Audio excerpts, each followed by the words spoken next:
سبق number 13 Sinbad جہازی کا ایک سفر۔ مشکل الفاظ کے معنی: سیاحت، مختلف مقامات کی سیر کرنا، جزیرہ، سمندر سے گھری ہوئی زمین، ساحل، دریا کا کنارہ، پناہ لینا، جان بچانا، جان میں جان آنا، اطمینان ہونا، راحت، آرام، تدبیر، ترکیب۔ سبق کا خلاصہ: یہ سبق ایک عربی کہانی کا ترجمہ ہے۔ بغداد میں ایک غریب لکڑہارا رہتا تھا۔ ایک دن گرمی کے موسم میں لکڑیوں کا گٹھا اٹھائے ایک گلی سے گزر رہا تھا۔ دھوپ سخت تھی۔ سوچا کہ کسی دیوار کے سائے میں کچھ دیر آرام کر لیا جائے۔ گٹھا سر سے اتارا اور دیوار کے سائے میں بیٹھ گیا۔ آرام کرنے کے لیے آنکھیں بند کی تو کانوں میں گانے کی سریلی آواز آنے لگی۔ اس نے سر اٹھا کر دیکھا کہ سامنے ایک بلند عمارت ہے۔ وہ زور سے کہنے لگا، اے خدا، یہ کہاں کا انصاف ہے؟ صبح سے شام تک محنت کرتا ہوں، پھر پیٹ بھر روٹی نہیں ملتی، اور یہ امیر دن رات بھر آرام کرتا ہے اور روزانہ ہزاروں روپے خرچ کرتا ہے۔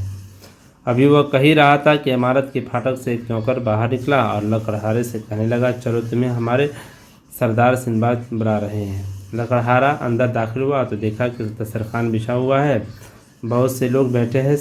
سندباد نے لکڑہارے کو اپنے پاس بٹھا کر کھانا کھلایا، اور جب لوگ چلے گئے تو اس نے بتایا کہ کس طرح اس نے یہ دولت جمع کی ہے۔ مجھے بچپن سے دنیا کی سیر و سیاحت کا اور تجارت کا شوق تھا۔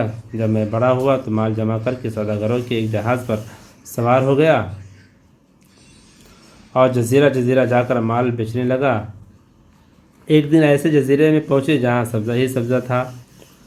سب جہاز سے اتر کر سیر کرنے لگے۔ میں بھی ایک طرف جا کر لیٹ گیا۔ ٹھنڈی ہوا سے آنکھ لگ گئی۔ جب آنکھ کھلی تو دیکھا کہ وہاں جہاز موجود نہ تھا۔ میں اس جزیرے پر اکیلا رہ گیا تھا۔ ادھر ادھر دیکھا تو ایک سفید گنبد نظر آ گیا۔ میں اس گنبد کی طرف چلا۔ کوئی دروازہ نظر نہیں آیا تھا۔ دیکھا کہ ایک ابر کا ٹکڑا آیا اور اس گنبد پر بیٹھ گیا۔ کتابوں میں رخ پرندے اور اس کے انڈے کا ذکر پڑھا تھا۔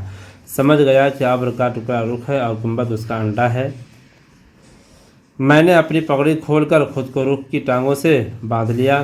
صبح ہوئی تو پرندہ اتنا اونچا اڑا کہ زمین نظر نہیں آئی، پھر تیزی سے ایک گھاٹی میں اترا۔ میں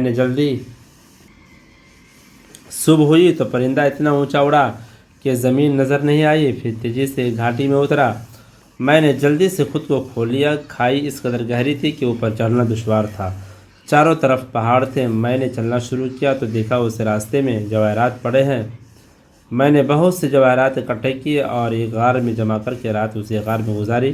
صبح ہوئی، درختوں سے پھل توڑ کر کھائے اور چشمے کا پانی پیا۔ اسی وقت دیکھا کہ پہاڑوں پر سے بڑے بڑے گوشت کے ٹکڑے گر رہے ہیں اور ان گوشت کے ٹکڑوں کو پرندے اٹھا کر اپنے گھونسلوں میں لے جا رہے ہیں۔ گوشت کے ساتھ زمین پر بکھرے ہوئے جواہرات کے ٹکڑے چپک گئے ہیں۔ میں نے سمجھ لیا کہ لوگوں نے جواہرات حاصل کرنے کے لیے ترکیب نکالی ہے۔ یہ دیکھ کر میں نے بہت سے جواہرات اکٹھے کر لیے اور ایک گوشت کے بڑے ٹکڑے کو اپنے پیٹھ پر باندھ لیا۔ کچھ دیر بعد ایک بڑا پرندہ آیا اور اس گوشت کے ٹکڑے کو اٹھا کر اڑا۔ جب میں وہاں سے نیچے گھاٹی میں گرا تو لوگ دوڑ کر میرے پاس آئے، لیکن مجھے دیکھا تو مایوس ہو گئے۔ میں نے ان سے کہا کہ آپ رنج نہ کریں، میرے پاس بہت سے جواہرات ہیں۔ چنانچہ انہوں نے مجھے جہاز پر بٹھا لیا اور اس طرح کچھ دن بعد میں اپنے وطن پہنچ گیا۔ اپنی کہانی سنا کر سندباد نے لکڑہاروں کو روپیوں سے بھری ایک تھیلی دی اور کہا، محنت کے بغیر انسان کو راحت نہیں ملتی۔ مشقی سوال و جواب: لکڑہارے نے خدا سے کیا شکایت کی؟ لکڑہارے نے خدا سے شکایت کی، یا خدا، یہ کہاں کا انصاف ہے؟ میں صبح سے شام تک محنت کرتا ہوں، پھر بھی پیٹ بھر روٹی نہیں ملتی، اور یہ امیر دن بھر آرام کرتا ہے اور روزانہ ہزاروں روپے خرچ کرتا ہے۔ لکڑہارے نے سندباد کے محل میں کیا دیکھا؟ لکڑہارے نے سندباد کے محل میں دیکھا کہ دسترخوان بچھا ہوا ہے، بہت سے لوگ بیٹھے ہوئے ہیں، ان کے سامنے لذیذ کھانے رکھے ہوئے ہیں۔ سندباد جزیرے پر اکیلا کیوں رہ گیا تھا؟ جزیرے میں آبادی نہیں تھی، چاروں طرف جنگل اور سبزہ ہی سبزہ تھا۔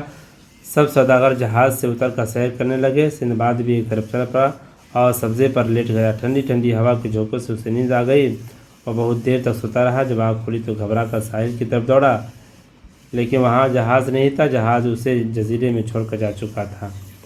لوگ گھاٹی سے جواہرات کیسے حاصل کرتے تھے؟ لوگ گوشت کے بڑے بڑے ٹکڑے پہاڑ سے نیچے گھاٹی میں پھینک دیتے تھے۔ گھاٹی میں پڑے ہوئے جواہرات گوشت چپک جاتے تھے۔ پرندے